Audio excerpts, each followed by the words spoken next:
Listen to the radio, Harry and Edna's Wireless Show. You heard it from the Three Bells. What-o, Harry? And what-o, Edna, and welcome to Harry and Edna on the Wireless. And as ever, we've got a whole new subject, a subject we've never touched on before. It's a watery subject. We're talking about having a bath.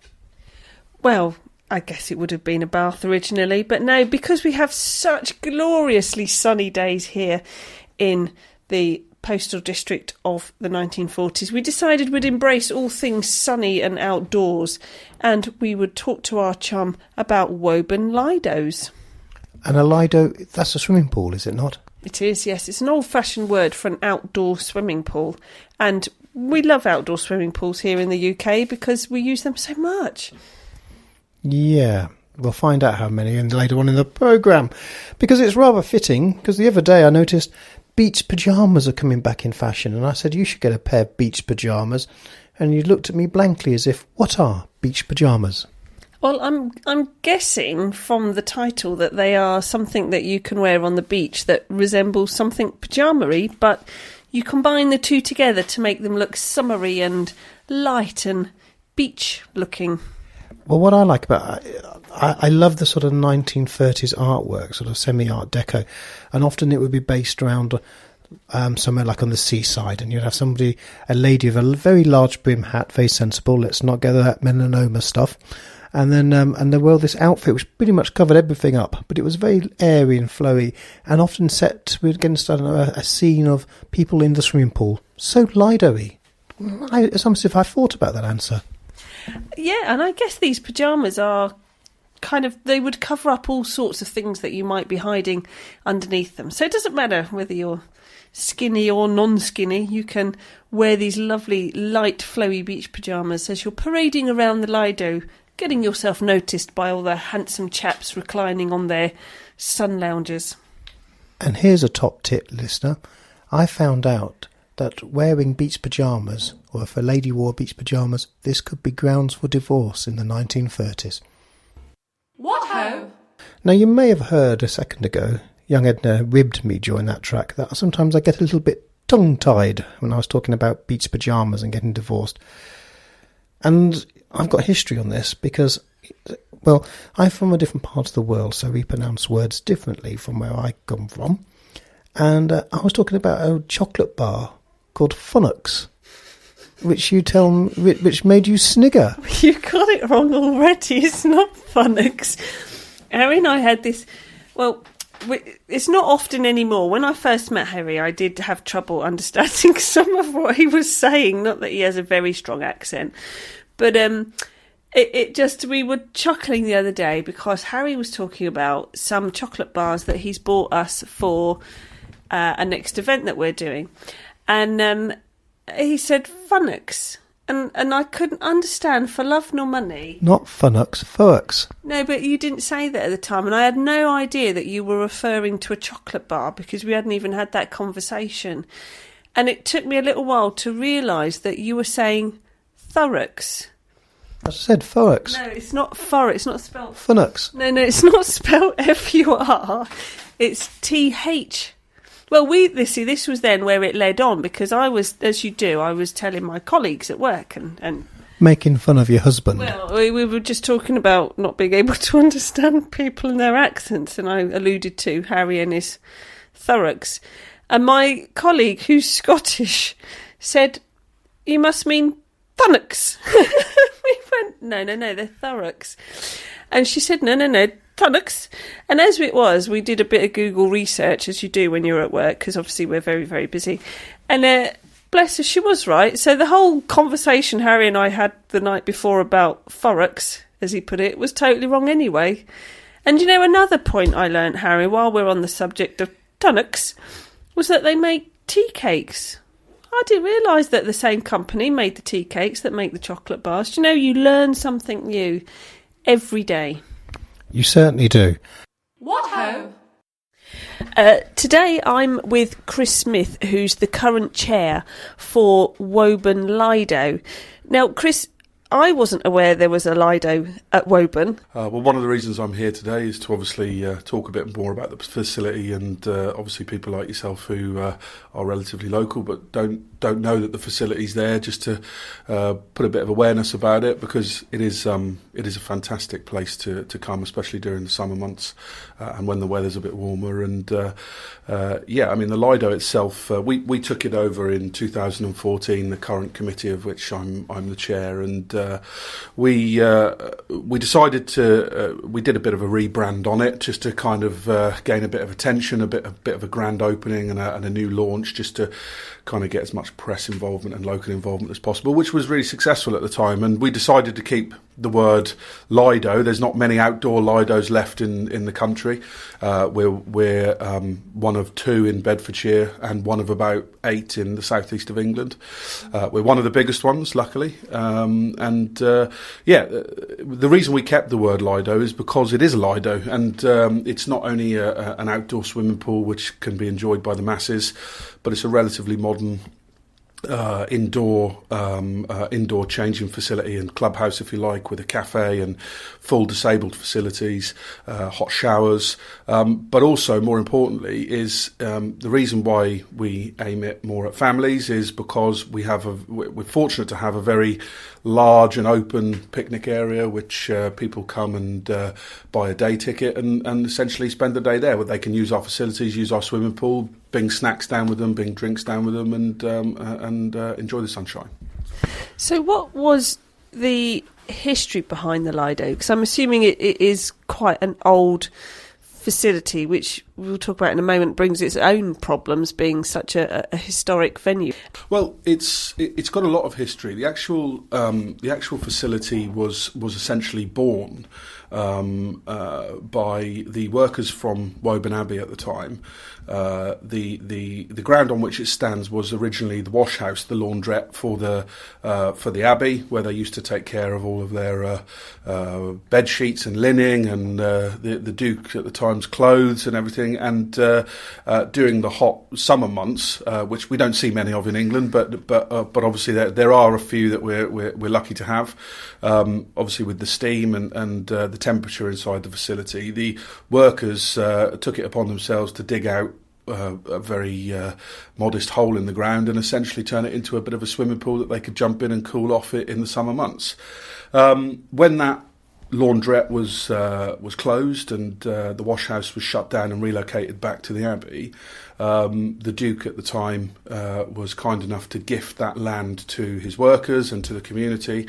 And that was in 1911, and he was good enough to put some money in, and it was formally turned into a swimming pool and Lido facility, which the community and his workers at the time were able to go and enjoy. So it was adopted in 1963 by the parish council, which is the time that the charity of which I'm chairman now was formed, and we have it on lease from them as a charity. It's a charitable organisation, and as I said, it's my duty to kind of pick up the torch now and carry it on and make sure the facility is as good as possible going forward into the future. So, because you took it on at a time when there was a potential that it would close down.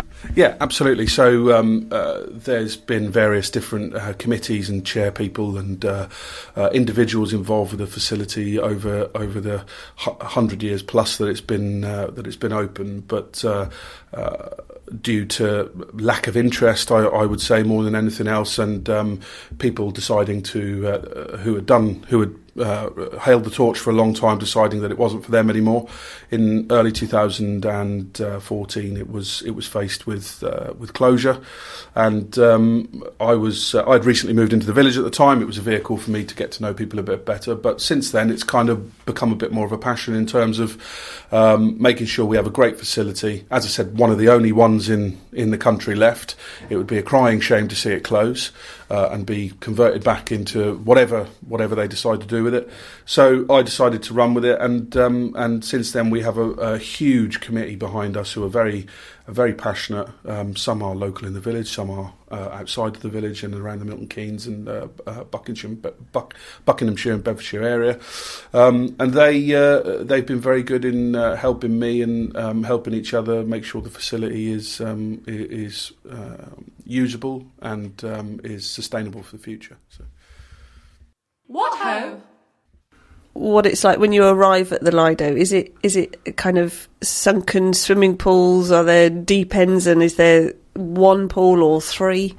Yeah, it's a single swimming pool. It's about it's fairly decent in size. It's about 22 metres long by about 8 metres wide.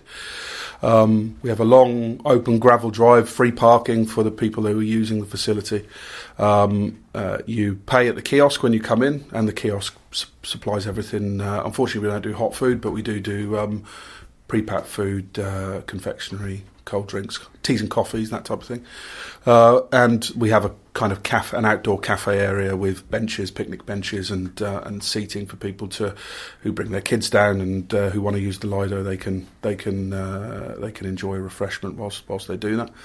And the swimming pool is vast. It's very big. It's 1.1 metres all the way down to 1.7 metres at the other end. So yes, it does have a shallow and a deep end. We're in the process at the moment of putting some new steps in with a lot bigger pad. So one of the old the pool over time has been redesigned and reshaped and restructured, and we're in the process of doing that again. But one of the criticisms we had was that the steps were too short, and I agree with that. And it was especially people who are carrying children into the water, that type of thing. So we've restructured all of the steps this year to make them a lot more progressive down into the pool. And it's just beyond the pool. We have, as I mentioned earlier, a large picnic area that people can come and take loungers and enjoy some sunshine and bring some food and drinks down with themselves, and just use the facility for what it was designed for. There's a large clubhouse, and the clubhouse, essentially it's just a set of changing rooms for male, female and disabled facilities, baby changing also, and obviously the kiosk and office area is incorporated into that as well. But that's free for everyone to use who obviously comes to the facility and pays to get in. So that's I suggest if you're more interested to come down and have a look. Yeah, it's a great place to be, especially on the sunny days. So because it's very old, there's quite a history to the Lido itself. Has it always been used over the years? Is it something that's always been popular with the locals, or has it gone through its sort of turbulent times and its popular times? Yeah, I mean, turbulent is probably the best word to describe it, to be honest. Is as I said earlier, it was gifted to the community and the workers in 1911, and essentially it was nothing more than a hole in the ground for many years until the 60s, when the parish council at the time adopted it and built a makeshift changing facility which people could come and use, and that stayed that way for kind of 40 years really. In the early 2004, 2005, we managed to gain some support from the Beds County Council at the time, and they were good enough to put some money towards building a new clubhouse facility, which is the one that is there now today. Which, obviously being 10 or 12 years old sounds old, but it's not. I mean, it's very, very modern. It's got modern shower rooms, modern toilets. The plant room, which operates and turns over the water in the swimming pool to make sure it's fresh and clean for people to swim in, is very modern. And it was one of those things that was a lot of money was spent on at the time, and since we've taken it over, the clubhouse is obviously very easy to maintain, being a modern facility, but we have found structural problems with our swimming pool, and we're in the process now of upgrading our systems and upgrading our swimming pool to make sure that it can be used for many generations to come. So.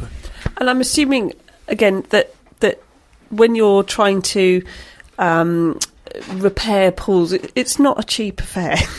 No, not by a small measure. It's not. No, essentially, when we took over the facility in its current, with the current committee took over the facility, we we did essentially an assessment on the facility as a whole, and everything from marketing through to structural problems, through to updates in the clubhouse, through to anything that we could imagine doing with the picnic area. I mean, we literally thought down and brainstormed as much as we could. And really, other than a lick of paint and a mow of the grass, it was kind of the facility was in good condition. But there was two major problems really that we discovered, and one is that the heater that we've got at the moment is very uneconomical to run. It runs on electricity.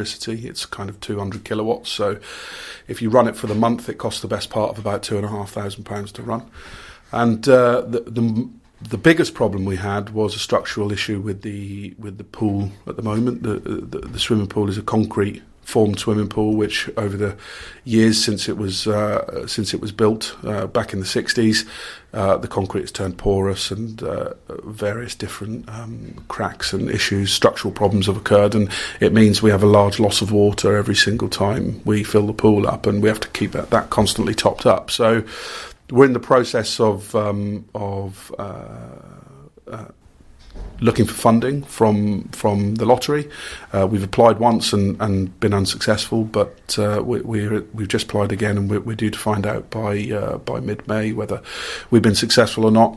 And if we are successful, that will allow us to put a liner in the swimming pool, which is essentially a big plastic bag that goes inside and gets welded to the wall and essentially stops it leaking, and obviously to upgrade and repair the heater to a much more economical, modern system. So, what ho! This is Harry and Edna on the Wireless, giving you a sneaky peek at all that's going on in the great British vintage scene. And we're available by internet streaming, podcast, internet and FM radio, with a new show uploaded every week. But hey, what is the difference? Well, I shall tell you, dear listener. The downloadable podcast is something you can download and take with you, but due to the licensing reasons, it's speech only. And of course, we love broadcasting to you over the airwaves, which is a version made to fit that specific time slot for the radio station. But if you like to listen to us in its pure entirety, well, we're on the streaming service. Simply go to harryandedna.co.uk, click on the tab that says Wireless, and you can stream us with all the music and so forth. And we'd jolly well love to hear from you. Equally, you can, through the magic of technology, you can hit us by the old Twitter telegraph. Simply, we're at Harry and Edna, all one word. What ho!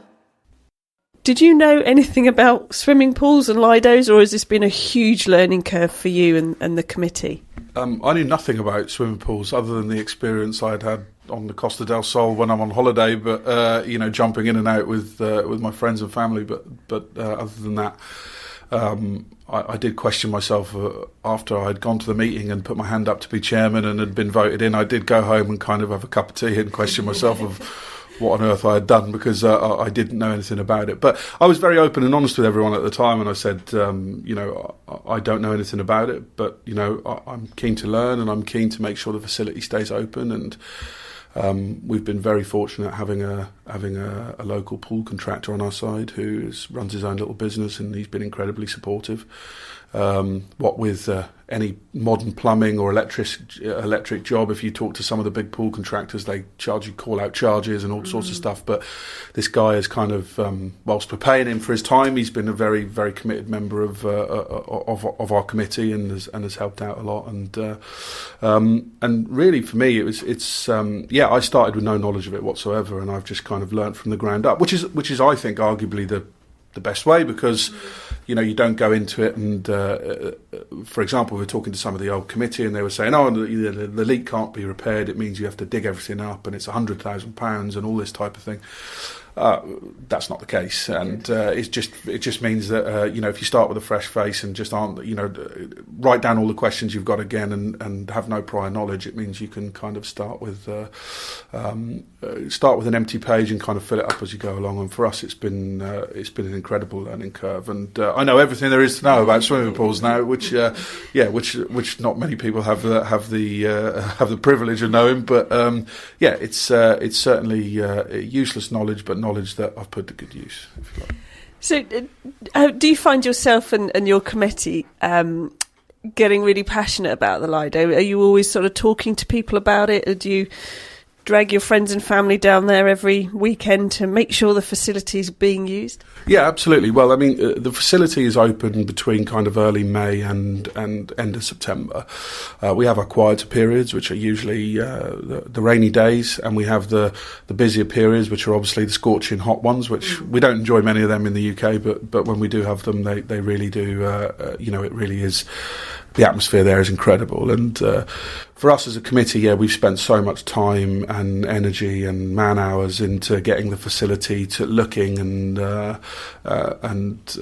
performing how it is now, and it's arguably looking, for people who have been there in the past, and I'm talking 20, 30 years ago, there's people in the village now who are in their 40s and 50s who learnt to swim there, and they're coming down and saying, wow, how great does this place look? And It's not been without its frustrations. If we didn't have a leak in the pool and we had a modern heater, then I could guarantee now the future of the facility for the future, because the energy and enthusiasm we have from our committee, I know will guarantee that future, because they'll always be behind it, and they'll always support me in making sure that it's just a wonderful place to be. But we've got some challenges ahead, and we're hoping the lottery funding comes in, and if it doesn't, we have to find other ways. So.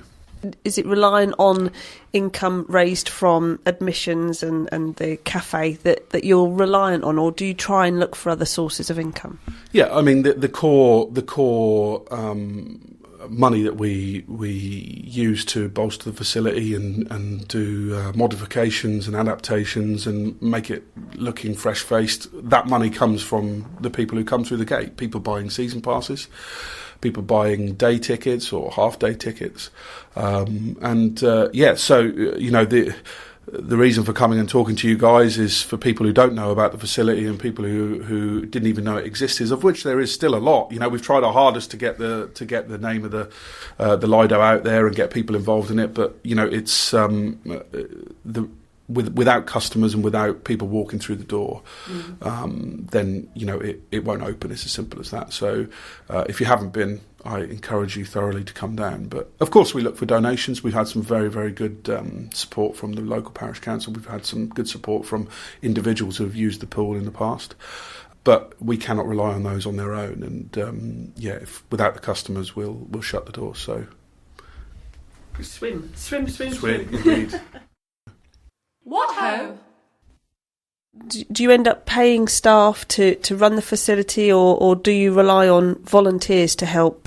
There's an element of both, but I would say more importantly is the volunteer side of things. We have a committee of 12 people who are some of them are professionals, some of them are retired, some of them work from home, and they try to do their best to offer as many hours as they can. We pay a full-time lifeguard. Obviously, we wouldn't be foolish enough to open a swimming pool without a lifeguard, so we have a full-time lifeguard, and during the quieter days he will man the shop whilst also watching the pool.